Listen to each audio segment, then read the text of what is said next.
There's a kind of strength we don't celebrate anymore. It isn't loud or defiant. It doesn't photograph well. It doesn't trend. It's the strength of holding back, of knowing what could be said, what could be done, what could be unleashed, and choosing instead to stay still. Think about the last time you wanted to fire back with the perfect, cutting reply in an argument, but you didn't. Or the moment you felt a wave of frustration with a coworker and chose to take a breath instead of sending that scathing email. That feeling, that quiet internal victory, is what I'm talking about today. Restraint has fallen out of fashion, replaced by a culture that confuses self-expression with self-knowledge.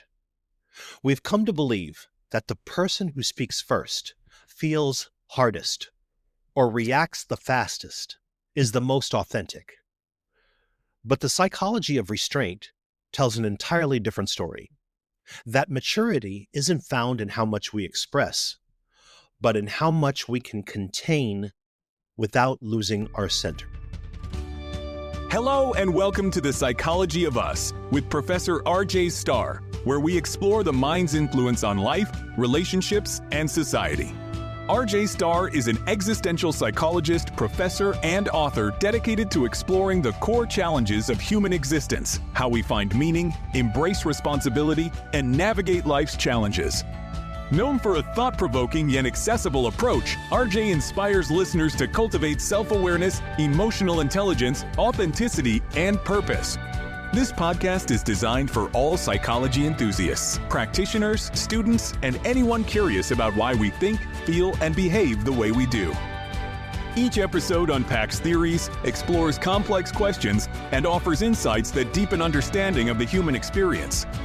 So settle in, stay curious, and discover the psychology of us. I've come to see restraint as a kind of internal architecture, the quiet scaffolding of self-command that allows emotion and reason to coexist. It's not repression. Repression denies what's there. Restraint acknowledges it fully, then makes a choice. The difference is awareness. Repression hides emotion from consciousness, while restraint looks it straight in the eye and says, "Not now." One is fear-based. The other is values-based. Imagine you're angry with a friend. Repression is pretending you're not angry at all, stuffing all the feeling down and hoping that it disappears, only for it to fester and emerge later as resentment. Restraint, on the other hand, is feeling the full force of that anger, acknowledging it, and then deciding to wait until you've cooled down to have a constructive, mature conversation. It's not about feeling, it's about not being commanded by the feeling. We see this distinction early in life. The famous Marshmallow test, designed by Mischel in the 1960s, measured a child's ability to delay gratification. 1 marshmallow now, or 2 if you wait 15 minutes. It wasn't really about sugar. It was about self-regulation, foresight, and the ability to hold discomfort without surrendering to it. Decades later, those who could wait tended to show higher academic achievement, healthier relationships, and stronger emotional control. Restraint, in other words, predicts the capacity to live in time, to imagine a future, and align behavior with it. Psychologically, restraint is the prefrontal cortex doing its job, regulating impulse, maintaining attention, and linking short-term emotion to long-term consequence. It's what keeps the amygdala from hijacking the mind. You can think of the prefrontal cortex as the brain's wise CEO, capable of long-term planning and thoughtful decisions.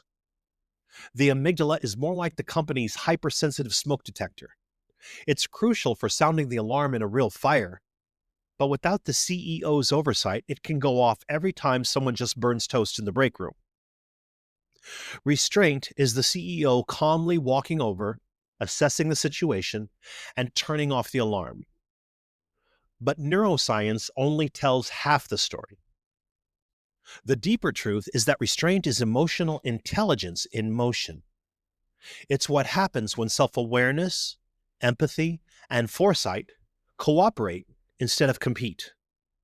It's the ability to pause between stimulus and response, to recognize that just because you feel something doesn't mean it deserves expression. That pause is where all freedom lives. Viktor Frankl, the psychiatrist who survived Auschwitz, wrote that between stimulus and response there is a space. And in that space lies our power to choose. That space is restraint. It's the small psychological gap that allows the human mind to become a human soul. In everyday life, restraint shows up in ways that rarely get credit. The person who listens through criticism without striking back. The employee who bites their tongue rather than escalate a conflict. The parent who allows the teenager to vent without making it about themselves. The friend who decides that silence will do more good than another speech. These moments don't look heroic, but they are, because restraint always costs something. The release of saying what you want to say, the satisfaction of being right, the illusion of control. Every culture trains its members to regulate themselves, but the methods differ. In more collectivist societies, restraint is tied to harmony and respect. For instance, in Japanese culture, the concept of gaman refers to enduring the seemingly unbearable with patience and dignity. It's a virtue associated with maturity and strength, a cultural recognition that self-control in service of the group is a profound form of power. In more individualistic ones, like ours, it's often mistaken for weakness. We equate freedom with expression and mistake impulse for honesty. But honesty is not the same as immediacy. The fact that a feeling is strong doesn't make it true. The fact that a thought is urgent doesn't make it wise. Restraint gives us time to tell the difference. And yet, modern life makes restraint feel almost impossible. The digital world is engineered to erode patience. Social media platforms reward speed, emotion, and certainty. The algorithm doesn't reward thoughtfulness, it rewards engagement. And nothing is more engaging than raw, immediate emotion. Outrage travels faster than nuance. Every notification, every trending topic is an invitation to collapse the gap between feeling and action. We're told to speak our truth, clap back, go off. The result is a world of people endlessly reacting, mistaking motion for meaning. The irony is that this overexposure does not deepen connection, it drains it. When everything is shared, nothing feels sacred. The psychological function of restraint is to preserve privacy and with it, coherence. To have an inner life at all requires that some thoughts remain unexpressed, some feelings held privately, some experiences metabolized in silence. Without restraint, the boundaries between self and the world dissolve into noise. You become emotionally porous, constantly bleeding into the environment. There's a fatigue that comes from this kind of constant exposure. Baumeister's work on ego depletion suggests that self-control is a finite resource, much like the battery on your phone. Every act of self-regulation, resisting a donut, staying focused on a boring task, holding your tongue in traffic, drains a little bit of that power. The more we react throughout the day, the faster our battery depletes, leaving us with less capacity to choose well when it really matters. The mind burns through willpower like fuel. That's why people often make worse decisions late in the day or after emotional conflict. The system is exhausted. In that sense, restraint is not just a moral virtue, it's an act of psychological conservation. It keeps the system from overheating. But restraint isn't just about silence or inaction, it's about proportion, the art of knowing how much energy a moment truly deserves. Sometimes restraint means walking away. Other times it means staying calm enough to respond with precision. It's not suppression of emotion, but it's regulation and direction. Emotional energy, when properly restrained, becomes focused rather than chaotic.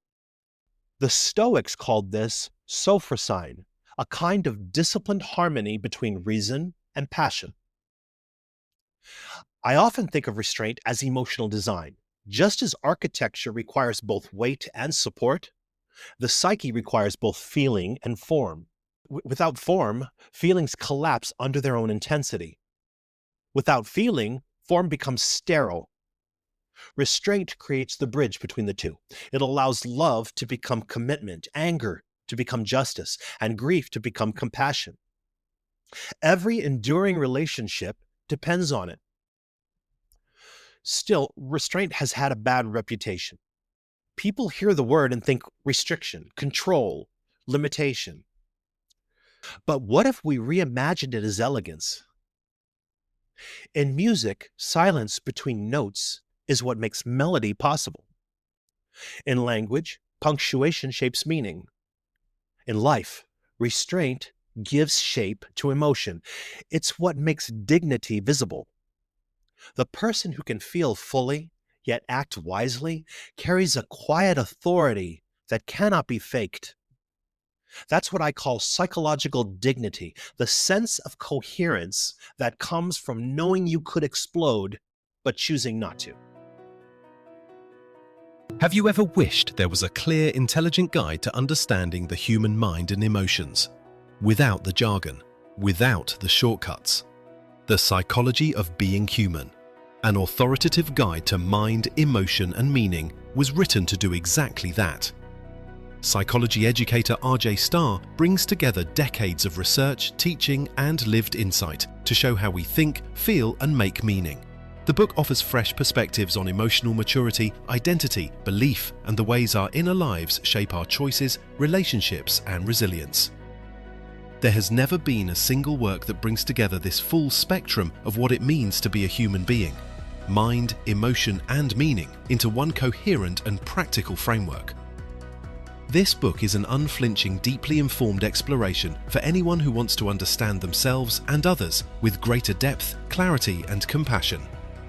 In an age of noise, distraction, and polarization, it offers a rare and essential way of seeing the mind and emotions as they truly are. You'll find chapters that explore the structure of thought and emotion, how beliefs take root and resist change, and why emotional capacity matters more than emotional control. Each idea is grounded in psychological science, yet written in a way that feels personal, relevant, and easy to connect with. What sets this book apart is the way it treats complexity. Not as something to be simplified or glossed over, but as something to understand and navigate with confidence. It doesn't shy away from the hard truths about avoidance, distortion, and performance, but it also offers a way forward that respects both your intelligence and your humanity. It's rigorous but readable, grounded in science, yet deeply human. Whether you're in the field of psychology or simply curious about understanding yourself and others more deeply, this is a book you'll want to keep close. The Psychology of Being Human, an authoritative guide to mind, emotion, and meaning, will be released worldwide on September 20th, 2025, with pre-orders opening August 15th. Reserve your copy early and be part of the first wave of readers to explore this groundbreaking work by Professor RJ Starr. I once had a student who told me she was afraid of becoming emotionally numb if she practiced too much self-control. She'd been raised in a home where expression was equated with authenticity, and restraint felt like betrayal. She told me, "In my family, if you weren't yelling, it means you didn't care. Holding back feels dishonest, like I'm hiding my true self."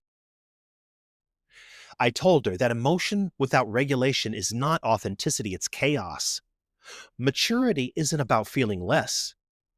It's about feeling deeply and choosing wisely. The most emotionally alive people I've met are not those who emote freely, but those who can bear intense feeling without being consumed by it. The ability to contain feeling without collapsing into it is what allows empathy to exist at all. If you can't hold your emotional state steady, you can't hold space for someone else's. That's why therapists, parents, and leaders must cultivate restraint, not as coldness, but as emotional steadiness. It's what allows compassion to stay clear rather than flooded.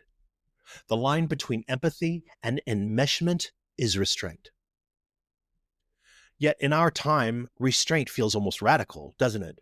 We valorize disclosure, confession, and catharsis. People are urged to say everything, to let it out, as though unfiltered expression were inherently healing.